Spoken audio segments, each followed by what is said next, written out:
Hello, you lovely people. Welcome back to the Panel by Panel Comics YouTube channel with me, your host, Jay. Today is Friday, which means it's time for my buy or sell video for the comics I pulled in the week of April 8th, 2026.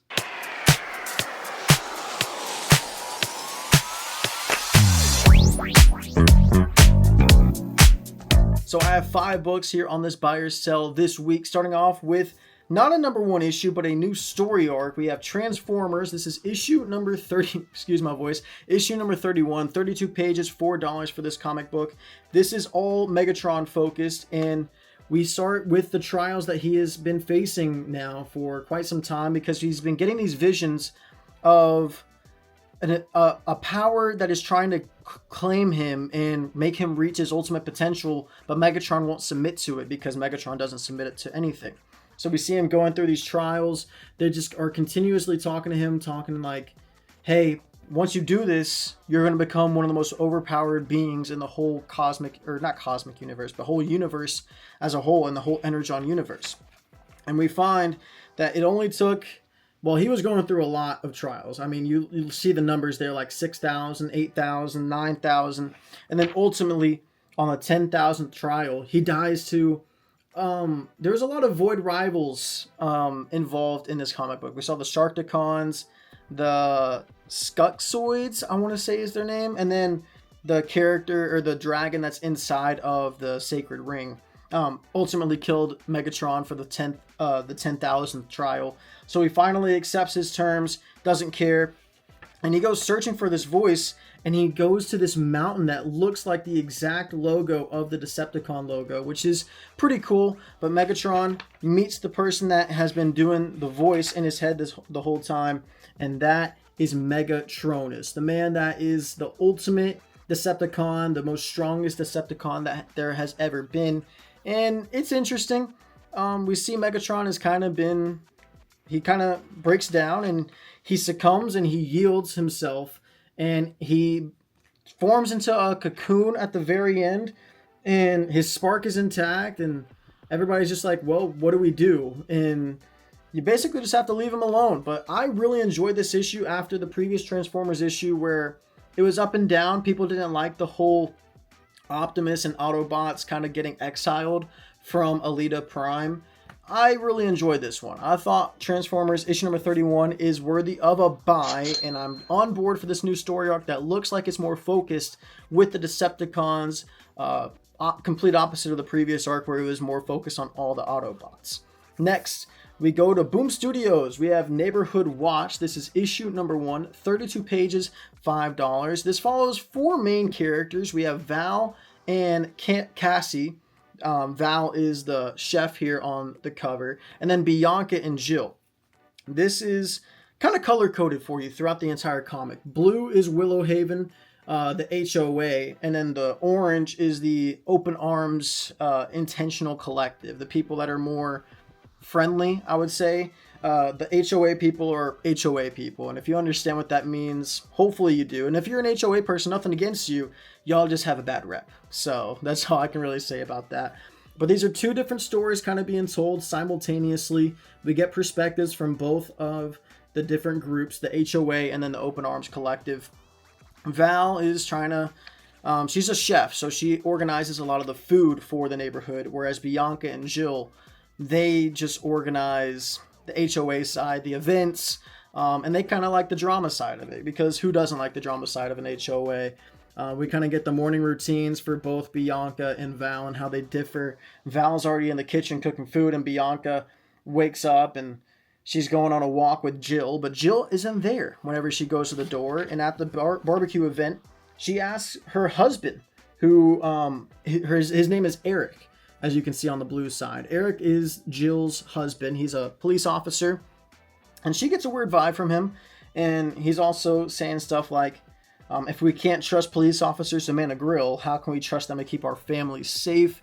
Ultimately, he seems like the first, I guess, negative character, or the first murder suspect, because Bianca finds this...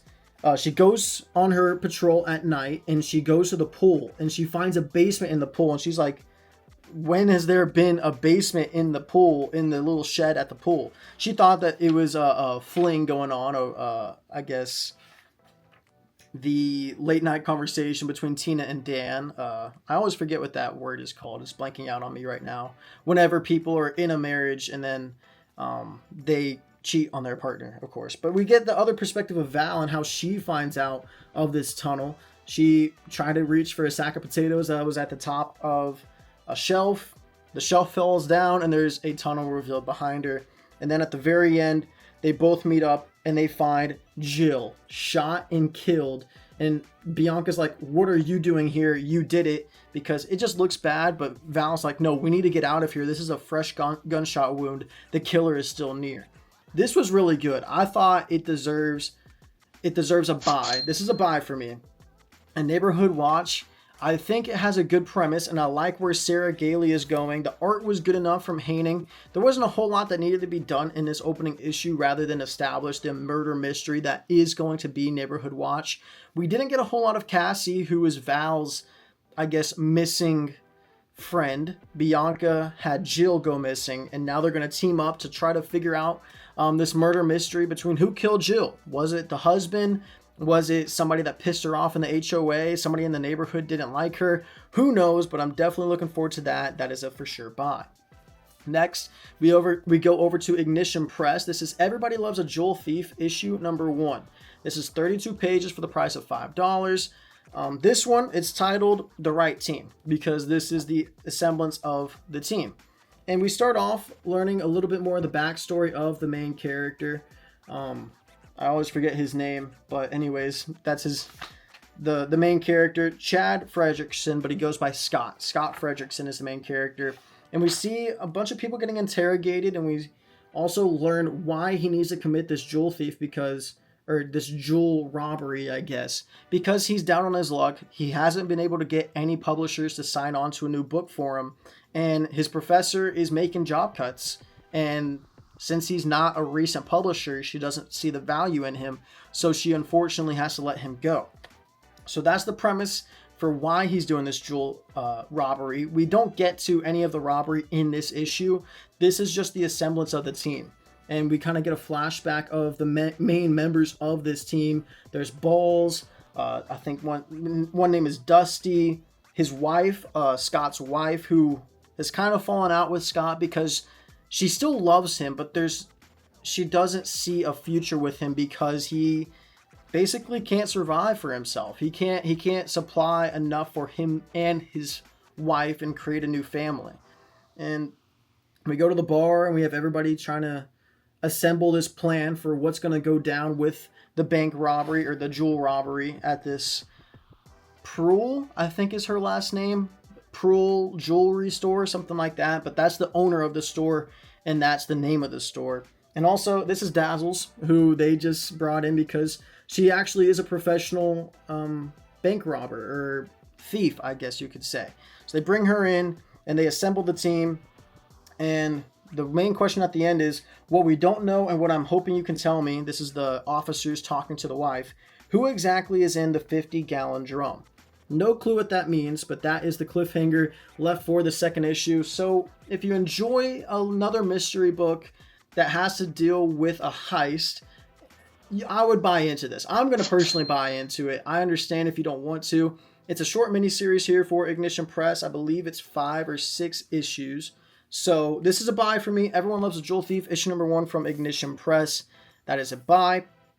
Next, this one came in a bag and board. This is Dead by Daylight, issue number 1, The Hillbilly. This was actually such a big surprise for me. I'm a big fan of the Dead by Daylight, I guess, lore, and this is the origin for the Hillbilly character.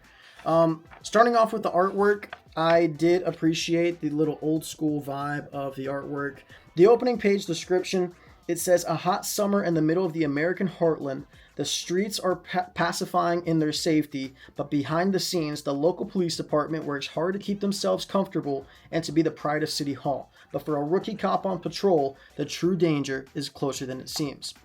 This story follows that rookie officer, who is Darnell Hollis. And he gets into a chase with this dude that he got a call on, and he was, I believe, a thief or robbed somebody. gets a call, goes on a chase, and he tells him to get down. And when he puts his hands down to try to climb down, he falls over. He actually gets yanked over by this dog. And by the way, this is kind of gruesome. If you don't like animal deaths, fast forward a couple seconds in. But he shoots the dog and kills him, and that kind of creates a bit of shock in Darnell's mind. He doesn't like what he did. He feels bad for what he did, and he gets called into the chief's office, and Darnell is like, I'm so sorry, that will never happen again. I should have waited for backup, all these different excuses. But then the chief is like, what are you talking about? You were first at the scene. You did good, kid. No apology necessary. You got the scumbag. That crook won't be playing fetch anytime soon. That's for damn sure, but he'll live. The only difference is I would have given that dog a little bit more time with this human chew toy. So the chief is all good with it. Darnell's a bit perplexed. He's like, oh, he's completely fine with me murdering a dog for no good reason in a way. But yeah, Darnell, he's really shaken up by this, as you can tell by that image, that one page pinup on the, I guess that's technically y'all's right side.